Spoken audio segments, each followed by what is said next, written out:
राम के जन्म एवं नामकरण संस्कार की कथा तो आपने बता दी स्वामी, परंतु जब जब पालनहार विष्णु जी अवतार लेते हैं तो श्री लक्ष्मी जी भी उनके साथ साथ ही रहती हैं। उनके जन्म के विषय में भी तो बताइए।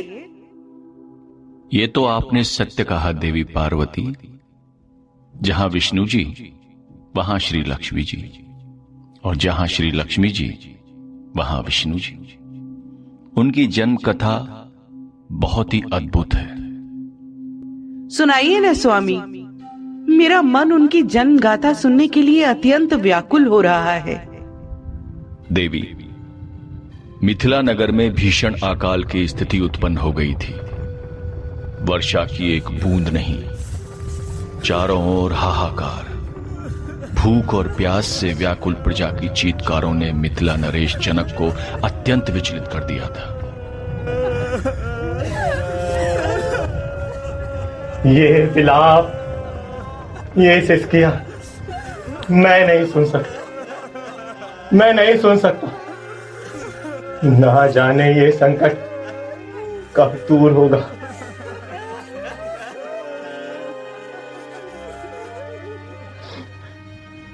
राजन, कहिए मंत्री जी, अब प्रजा कैसी? राज भंडार खाली होते जा रहे हैं। ऐसा कोई घर नहीं जहां किसी की मृत्यु ना हुई हो। हे प्रभु, क्या इसका कोई उपाय नहीं? राजन, ज्योतिषियों का कहना है कि यदि महाराज स्वयं हल चलाएं तो पूर्ण विश्वास है कि प्रजा के सब दुख दूर हो जाएंगे और अवश्य वर्षा होगी। अच्छा, यदि ऐसा है तो मैं स्वयं हल चलाने के लिए तैयार हूं। जाइए और हल चलाने का प्रबंध कीजिए। जो आज्ञा राजन।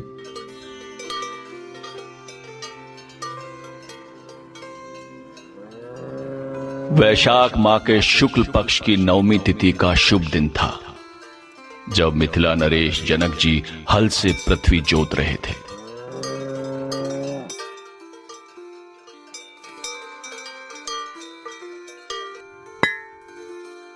कि अचानक हल्का फल किसी वस्तु से टकराकर रुक गया। चेष्टा करने पर भी हल आगे न बढ़ा, तो उस स्थान से मिट्टी हटाई गई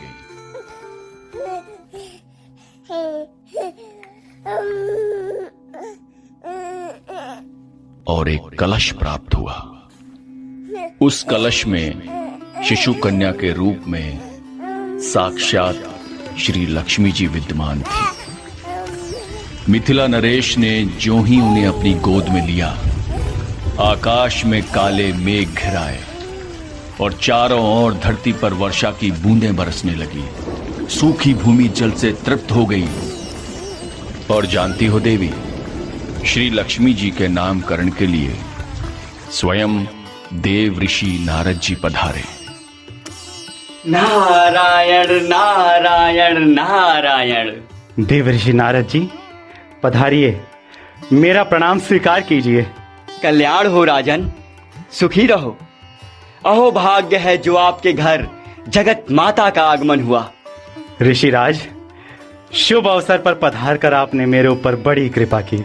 अब मेरी पुत्री का नामकरण संस्कार करने की महान कृपा करें। नारायण नारायण। राजन, इनका नाम तो ब्रह्मा जी ने सृष्टि रचने से पहले ही रख दिया था। इस जन्म में ये सीता के नाम से प्रसिद्ध होंगी, संसार में आपका नाम उज्जवल करेंगी। किंतु इस कन्या के द्वारा आपको अनेकों मुसीबतों को भी झेलना पड़ेगा। ऋषिराज, चिंता ना करें राजन, निश्चिंत रहें। साथ ही साक्षात नारायण आपकी कन्या के पति बनेंगे। आप धन्य हैं ऋषिवर, आप धन्य हैं। नारायण नारायण नारायण।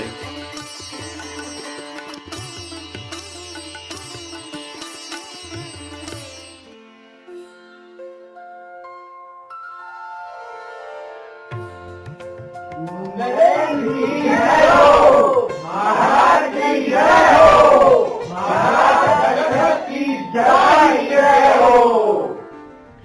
मंत्री जी, सब कर्मचारी आए और अपने अपने कार्य का विवरण सुनाएं। महाराज, इस समय सारी प्रजा प्रसन्न है। अब अपने अपने कार्य को चतुरता से कर रहे हैं और सब प्रकार आनंद ही आनंद है। उत्तम मंत्री जी। महाराज की जय हो। महाराज, मुनि विश्वामित्र जी द्वार पर विराजमान हैं। यदि आज्ञा हो तो उन्हें अंदर ले आऊं? क्या कहा? मुनि विश्वामित्र जी आए हैं? मंत्री जी, चाहिए और उन्हें आदर सहित अंदर ले आइए। जो आज्ञा महाराज। ऋषि विश्वामित्र की जय, ऋषि विश्वामित्र की जय। मुनिवर, अपने सेवक दशरथ का प्रणाम स्वीकार कीजिए। कल्याण हो। मुनिवर, मेरे अहोभाग्य हैं जो आपने दीन को आकर दर्शन दिया और मेरे ग्रह को अपने कमल रूपी चरणों से पवित्र किया। कहिए मुनिवर, सेवक के लिए क्या आज्ञा है? अंधेर और महाअंधेर, प्रजा लुटा करे और आपके कानों तक खबर ही नहीं। राजन, आपके गंगा नगर के इलाके में राक्षसों ने उत्पात मचा रखा है। ऋषियों का वध किया जा रहा है। कल ही यात्रियों सहित स्त्री बच्चों को लूटा गया। कितने ही बेचारों की जानें गईं, कितनों के सर फोड़ दिए गए तथा सारा प्रांत मारीच द्वारा लूटा जा रहा है। मैं यज्ञ जिस समय करता हूं, कष्ट निशाचर देते हैं। पूजा सामग्री, हवन कुंड सब नष्ट भ्रष्ट कर देते हैं। असुरों के अत्याचारों से उत्काया हूं, घबराया हूं। रक्षा, सहायता, ये दो पदार्थ मैं तुमसे लेने आया हूं। क्या मेरे राज्य में अंधेरखोरी, चोरी नहीं बल्कि सीनाजोरी? जब मेरी प्रजा इस प्रकार दुखित है तो मेरे जन पर धिक्कार है। मैं अभी जाता हूं और आपके देखते देखते उन दुष्टों की मिट्टी को ठिकाने लगाता हूं। राजन, आपको कष्ट करने की आवश्यकता नहीं। आप राम और लक्ष्मण को मेरे साथ भेज दीजिए। मैं इस अवस्था में आपको कष्ट नहीं देना चाहता। हे मुनिवर, आप ही की कृपा से तो मैंने इस अवस्था में पुत्र पाए हैं। यदि इनको मैं आपको दे देता हूं तो मेरा जीवित रहना इस संसार में असंभव है। इसलिए आप इनके बदले मेरा सारा राज्य भी ले ले तो भी मैं देने को तैयार हूं। राजन, तुम्हारे इन शब्दों से कायरता झलक रही है और तुम व्यर्थ की बातें बनाकर समय को हाथ से गंवा रहे हो।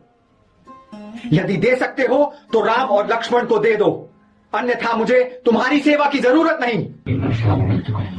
मुनिवर, रुकिए, जरा धैर्य रखिए। इधर राजा, उधर सन्यासी, किसकी तरफ कहा जाए? यदि राम और लक्ष्मण को भेजने से रोकूं तो सन्यासी रुष्ट होकर जाते हैं। कुछ भी हो, राजा को ही समझाना उचित है। राजन, निसंकोच होकर राम और लक्ष्मण को ऋषि जी के साथ भेज दीजिए। हे परमात्मा, तू ही रक्षक है। ठीक है गुरुवर, जैसी आपकी आज्ञा। आपको पूर्ण अधिकार है। मंत्री जी, आप राम और लक्ष्मण को बुला लाइए। जो आज्ञा महाराज। महाराज प्रणाम। आयुष्मान भव। क्या आज्ञा है महाराज? राम, लक्ष्मण, जाओ, तुम दोनों मुनि विश्वामित्र के साथ जाओ और उनकी आज्ञा का पालन करो। जो आज्ञा महाराज। काम बने जब आपका, तीजो जल्द लौट आए। जैसे इनको ले चले तैसे दियो पहुंचाए। ऋषि विश्वामित्र की जय, ऋषि विश्वामित्र की जय। अयोध्यापति महाराज दशरथ की जय, अयोध्यापति महाराज दशरथ की जय।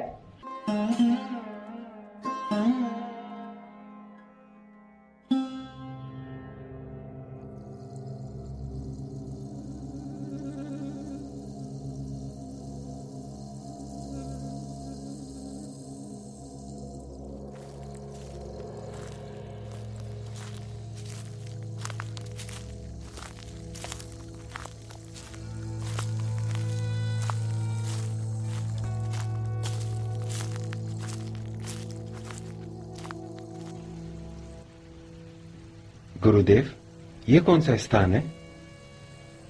राम, मारीच और सुबाहु की माता ताड़िका इसी जंगल में निवास करती है।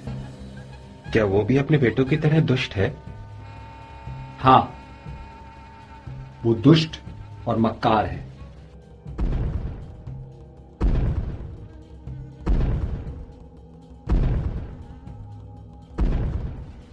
देखो, सामने से चली आ रही है। चलिए गुरुदेव, आगे चलें। नहीं राम, पहले इसका संहार करो। किंतु गुरुदेव, स्त्री पर शस्त्र उठाना तो पाप है। राम, जो स्त्री शस्त्र धारण करती है उसको मारने में कोई पाप नहीं। देखो, वो आ गई।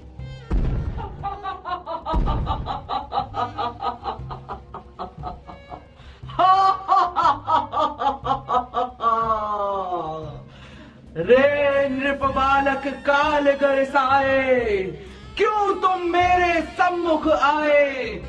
जिनके आए करण सहाई, ते डरपोक विप्र मुनिराई। अरे ओ राजा के छोकरो, क्या तुम्हारे सर पर मौत सवार है जो तुम यहाँ आए हो? जिसकी सहायता करने आए हो वो तो बड़ा कायर है। अरे दुष्टा पापिन जड़ नारी, नहीं जाने हम हैं धनुधारी। देख तुझे यमपुरी पहुंचाऊं, एक ही बाण से प्राण छुड़ाऊं। अरे दुष्टा, तुझे मालूम नहीं कि हम रघुवंशी हैं। दुष्टों को मारने के लिए धनुष बाण धारण करते हैं। तुझे तो मैं एक ही बाण में यमलोक पहुंचा दूंगा। मैं ताड़िका तड़ाक तड़ तड़ तड़ करती हूँ, तुम सरीखे पुरुषों का आहार करती हूँ। जो सामने आ जाए मेरे, जीता ना छोड़ूं। 100 को मुंह में डाल गरम दाढ़ करती हूँ। मैं ताड़िका तड़ाक तड़ तड़ तड़ ताड़ करती हूँ। अरे दुष्ट, होशियार हो जा और तू भी मरने के लिए तैयार हो जा।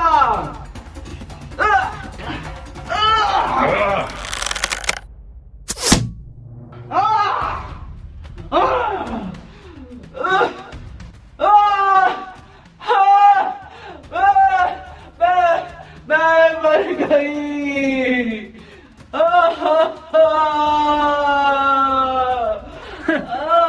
बस एक ही बाण में जान निकल गई। दर्द के बारे मेरा दम निकला जाए। तुझको तेरी करनी का फल मिल रहा है। कुछ चिंता नहीं, मेरे पुत्र तुम्हें खाक में मिला देंगे। अगर वो भी मिल गए तो उन्हें भी जल्द तेरे पास पहुंचा देंगे।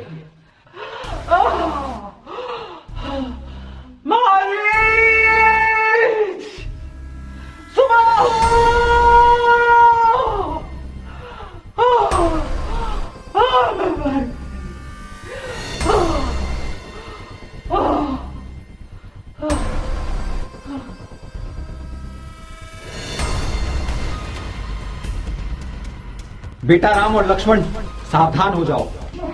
दुष्ट मारीच पवन की तरह आ रहा है। विश्वामित्र, राम, लक्ष्मण, एक नारी को मारकर उछल रहा है रणनीत। बचकर जाएगा कहां? आ पहुंचा मारीच। क्यों ज्यादा बकबक करे, कर जुबान को बंद। मां तो तीर चला चुकी, अब आया भरोजंद। रेशज बाल धनुष चढ़ाई, आवा हम सब कर्ण लड़ाई। देखूं रूप अति सुंदर तोरा, दयावंत मन भा है मोरा। अरे दुष्ट क्या केहू सुरारी, नहीं जाने हम हैं धनुर्धारी। अब शट छोड़ जीवन की आशा, बहुत दियो मुनियन को त्रासा। अरे मूर्ख बालक अभिमानी, मारी ताड़ी का अहमत ठानी, बालक दे की बदे नहीं तोरी, क्या सर चाप दिखावे मोही। जैसे हम बालक दो भाई, देख तुझे अभी परत दिखाई, अति तीक्ष्ण है बाण हमारे, लागत हर ही प्राण तुम्हारे। एक औरत को मारकर इतना क्यों उछलता है? वो तो अपनी करनी का फल पा चुकी है, और तू भी अपनी माँ के पास जीवित जा चुका है। अरे क्यों मुंह फाड़ फाड़ कर बातें बनाता है? व्यर्थी में मुझे गुस्सा दिलाता है। बस अब मरने के लिए तैयार हो जा।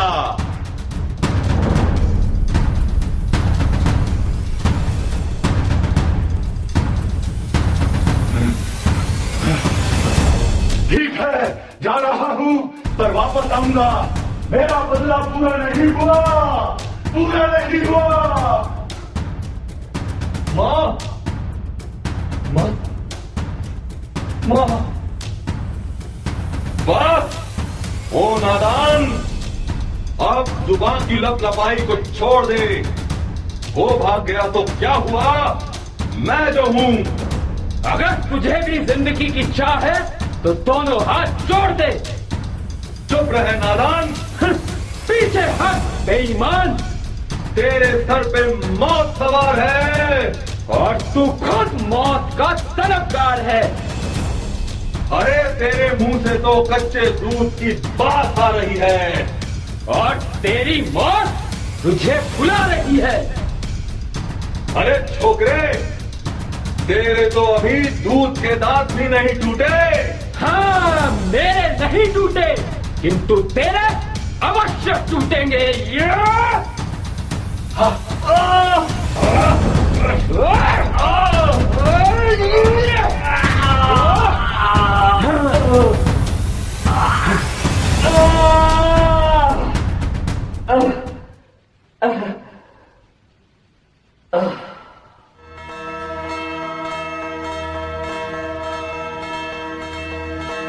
यशस्वी भव पुत्रों, राक्षसों का खूब काम तमाम किया। गुरुदेव, ये सब आपके आशीर्वाद का फल है।